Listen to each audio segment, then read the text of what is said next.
దేశంలో ఏ రాష్ట్రంలో ఎక్కడ లేనిటువంటి రైతు కూలి కుటుంబాలకు ఈ భూమి లేని నిరుపేద కుటుంబాలకు సంవత్సరానికి 12,000 చొప్పున ఈ యొక్క పథకం మొట్టమొదటిసారిగా తెలంగాణలో లాంచ్ చేయబడింది. దాన్ని ఈ రోజు మన గౌరవ ఎమ్మెల్యే గారు ప్రారంభిస్తారు. అలాగే రేషన్ కార్డ్స్ మనం చూస్తున్నాం 2014 నుంచి 2016 నుంచి కొత్త రేషన్ కార్డులు ఇవ్వలేదు. అలాగే కుటుంబ సభ్యులు ఎవరైనా పెళ్లి చేసుకున్న వాళ్ళ పిల్లలు పుట్టినా వాళ్ళ యొక్క వివరాలు కూడా నమోదు కాలేదు. ఇప్పుడు ఈ ప్రభుత్వం వచ్చిన తర్వాత అటువంటి వివరాలని వాళ్ళు నమోదు చేయడం జరిగింది. ఇంకా ఎవరైనా అర్హత ఉండి రేషన్ కార్డు రాలంటే డైరెక్ట్ గా వచ్చి మీరు అధికారులు తహసీల్దార్ని కలవచ్చు.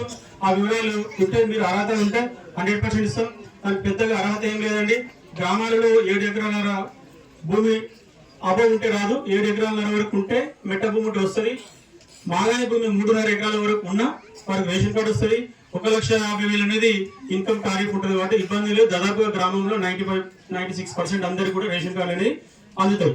అలాగే ఇందిరమ్మ ఇండ్లు అనేది మనకు గత 10 సంవత్సరాల నుంచి మీరే ఇప్పుడే మీ మాజీ సర్పంచ్ గారు చెప్పారు ఇండ్లు మంజూరు ఒక్కటి కూడా కాలేదని. ఇప్పుడు మన గ్రామానికి 30 ఇండ్లు మంజూరు కావడం జరిగింది. ఇంకా అర్హత ఎవరైనా ఉంటే గౌరవ ఎమ్మెల్యే గారి సూచన మేరకు మేము ప్రతి ఒక్కటి వెరిఫై చేసి 100% గా చివరి లబ్ధిదారుని కూడా ఈ ఇండ్లు ఈ 4 పథకాలు మేము అందించే బాధ్యత మేము తీసుకుంటాం. ఆ హామీ కూడా గౌరవ ఎమ్మెల్యే గారు ఇస్తున్నాం. కాబట్టి ఇంత మంచిగా ఈ సభను ఏర్పాటు చేసి ఈ గ్రామంలో ఇంత ఎమ్మెల్యే గారి అభిమాన పాత్ర మీ అందరూ కూడా మరొక్కసారి నమస్కరిస్తూ ముగిస్తాం.